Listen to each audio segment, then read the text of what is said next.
We'll see temperatures warm close to 60 today, topping out right now in the lower to mid 30s, 35 in Rochelle, 34 in Rockford. We do have wind chills factored in, making it feel a bit cooler. Those aren't a big deal, especially compared to yesterday, though. Most of our wind chills are mid to upper 20s. Based on what it feels like out there. We do have a mix of sunshine and clouds. That is what we will continue to see throughout the entire day today. No precipitation moves in until Tuesday, and like we've been mentioning, could see severe weather. Record warmth is likely tomorrow. 65 is the forecast. Our previous record 62. Tuesday's forecast 69.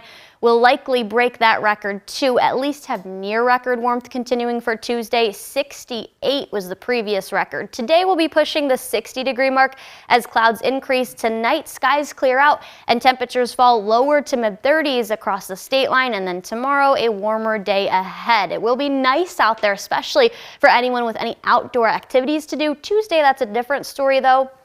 Very strong and potent low is going to move in. This is going to be a really strong cold front. In fact, we could see severe weather Tuesday. There's likely going to be a severe weather outbreak at least near the state line. Behind that, though, even some snow, just to paint a picture of how cold and how strong this cold front is going to be.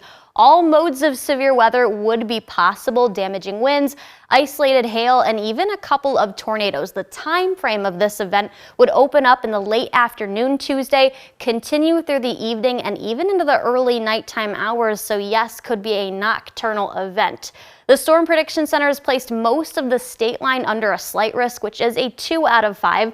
The rest of the area is a marginal 1 out of 5. But even when we had that marginal risk a couple weeks ago, southern Wisconsin experienced the first February tornadoes ever on record. So that can't completely be taken off the table.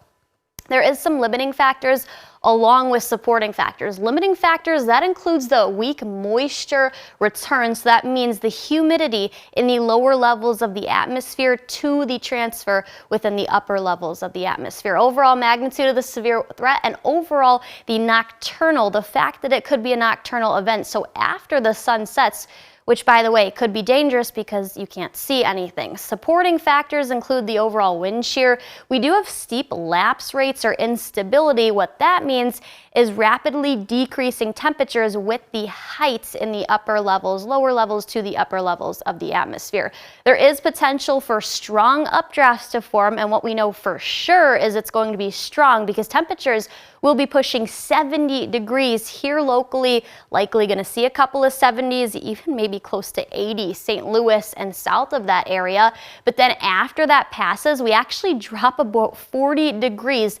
That's going to be the case from the overall high of Tuesday to the overall low, as nighttime temperatures are expected to fall somewhere near the mid 20s. So that's about 40 to 45 degree temperature drop Tuesday afternoon to Wednesday morning. We have a couple of nice days ahead, including today and tomorrow. Cooling down though by Wednesday, so we drop close to double the amount of the high from Tuesday to Wednesday. We're warming back up though by Thursday, but I did mention, Tom, there's that even chance that we could see snow behind that. So